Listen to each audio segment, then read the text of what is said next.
যোৱা 9 আগষ্ট তাৰিখে পশ্চিমবংগৰ অন্যতম এখন হস্পিটেল জিআৰ হস্পিটেলৰ চিকিৎসকত কৰ্মৰত আছিলে ডাক্তৰ মৌমিতা দেৱনাথ তেখেতক নিহিংসভাৱে যি হত্যা কৰা হ'ল আৰু তেখেতক পাশবিক অত্যাচাৰ কৰি সহযোগীৰ দ্বাৰাই হত্যা কৰা হ'ল। দেশ জোকাৰি যোৱা এই হত্যাকাণ্ড, এই হত্যাকাণ্ডৰ লগত জড়িতসকল অতি শীঘ্ৰে উচিত নহয়, দৃষ্টান্তমূলক শাস্তি দিবলৈ পাৰিলে তেওঁলোকৰ পৰিয়ালকো আনতাত আনিব লাগে। মই এইটোৱেই বিচাৰিম যেন ভৱিষ্যতে এনেকুৱা মহিলাৰ ওপৰত অত্যাচাৰ নহয়, বিশেষকৈ এজন চিকিৎসকৰ ওপৰত এনেকৈ পাশবিক যি অত্যাচাৰ কৰি কামনাৰ বলি কৰি তেওঁ মৃত্যুৰ মুখত পৰিলে এখন সমাজত মানৱ সভ্যতাৰ কাৰণে আটাইতকৈ লজ্জাজনক ঘটনা। এই ঘটনাৰ তীব্ৰ গৰিহণা দিছোঁ আৰু ডাইৰেক্ট মই পশ্চিমবংগ চৰকাৰক আহ্বান জনাইছোঁ, তেওঁলোক শাসন প্ৰশাসন দিয়াত ব্যৰ্থ হৈছে। এজনী চিকিৎসকক তেওঁলোকে ৰক্ষণাবেক্ষণ দিব পৰা নাই, তাত কিদৰে তেওঁলোকে চৰকাৰ চলাইছে। আৰু বেংগলত এইটো ঘটনা নহয়, এনেকুৱা ঘটনা তাত পুনৰাবৃত্তি হৈ থাকে। মানে মই এইটোৱেই ডিমাণ্ড দিম, মমতা বেনাৰ্জী মেডাম তেওঁ পদত্যাগ কৰিব লাগে। তেওঁ শাসন চলোৱাত ব্যৰ্থ হৈছে, তৃণমূল কংগ্ৰেছ ব্যৰ্থ হৈছে। মই ৰাজনীতিৰ কথা নকওঁ, কিন্তু এজ এ মুখ্যমন্ত্ৰী তেওঁ এইটো দায়িত্ব আছিল। তেওঁ হেল্থ মিনিষ্টাৰৰ বোলে জড়িত হৈ আছে জনামতে, স্বাস্থ্য বিভাগৰো মন্ত্ৰী। তেওঁ নৈতিক দায়িত্ব স্বীকাৰ কৰি বেংগলত যি ঘটনা ঘটি আছে, অকল এয়াই নহয়, অকল এজনী ডাক্তৰ চিকিৎসকেই নহয়, কেইবা ধৰণৰ ঘটনা তাত ঘটি আছে। কেইবাজনী এনেকুৱা বলি হৈছিল পাশবিক অত্যাচাৰত, সেইবিলাকতো বহুত লুকাই থৈ দিছে সেইখন চৰকাৰে। সেইকাৰণে কৈছোঁ যে মমতা বেনাৰ্জী ডাঙৰীয়ানীয়ে শাসন চলোৱাত তেওঁ ব্যৰ্থ হৈছে। তেওঁ ৰাইজক জনতাক নিৰাপত্তা দিব পৰা নাই। এখন ৰাজ্যৰ মুৰব্বীজনৰ দায়িত্ব থাকে ৰাজ্যখনৰ নাগৰিকক সুৰক্ষা দিয়া, তাত যিটো তেওঁ 100% ব্যৰ্থ হৈছে, মানে she should resign।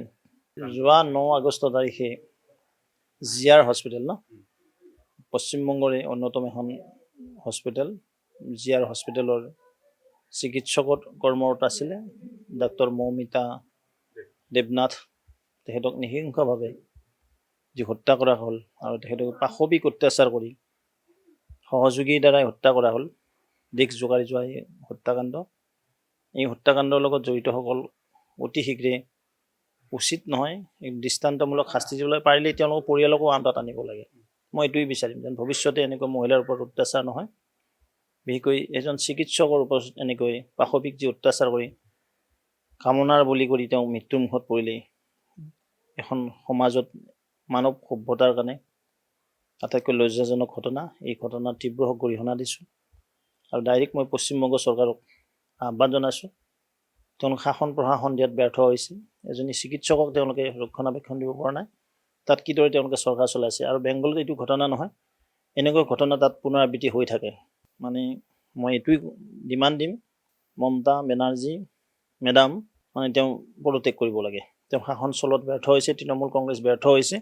মই ৰাজনীতিৰ কথা নকওঁ, কিন্তু এজ এ মুখ্যমন্ত্ৰী তেওঁ এইটো দায়িত্ব আছিল। তেওঁ হেল্থ মিনিষ্টাৰৰ বোলে জড়িত হৈ আছে জনামতে, স্বাস্থ্য বিভাগৰো মন্ত্ৰী। তেওঁ নৈতিক দায়িত্ব স্বীকাৰ কৰি বেংগলত যি ঘটনা ঘটি আছে, অকল এয়াই নহয়, অকল এজনী ডাক্তৰ চিকিৎসকেই নহয়, কেইবা ধৰণৰ ঘটনা তাত ঘটি আছে। কেইবাজনী এনেকুৱা বলি হৈছিল পাশবিক অত্যাচাৰত, সেইবিলাকতো বহুত লুকাই থৈ দিছে সেইখন চৰকাৰে। সেইকাৰণে কৈছোঁ যে মমতা বেনাৰ্জী ডাঙৰীয়ানীয়ে শাসন চলোৱাত তেওঁ ব্যৰ্থ হৈছে। তেওঁ ৰাইজক জনতাক নিৰাপত্তা দিব পৰা নাই। এখন ৰাজ্যৰ মুৰব্বীজনৰ দায়িত্ব থাকে ৰাজ্যখনৰ নাগৰিকক সুৰক্ষা দিয়া, তাত যিটো তেওঁ 100% ব্যৰ্থ হৈছে, মানে she should resign।